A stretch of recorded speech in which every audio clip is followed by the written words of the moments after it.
15 वर्षापूर्वी पोरगी जर नवऱ्याच्या घरी निघली तर आई तिला सांगत होती पोटभर खायचं आणि दणकून काम करायचं. तक्रार आली तर तू येईन मी येईन.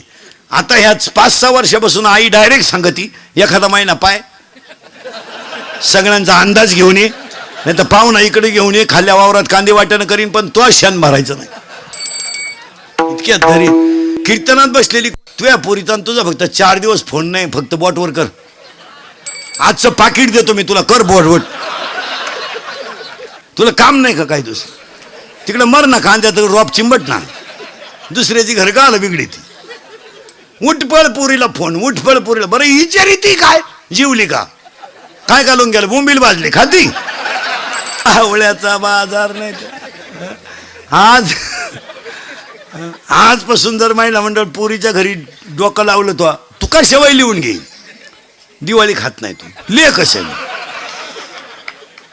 हा विनोद नाही महाराज, तुम्ही सगळं बदलू शकता. प्रारब्ध बदलाल का मला सांगा.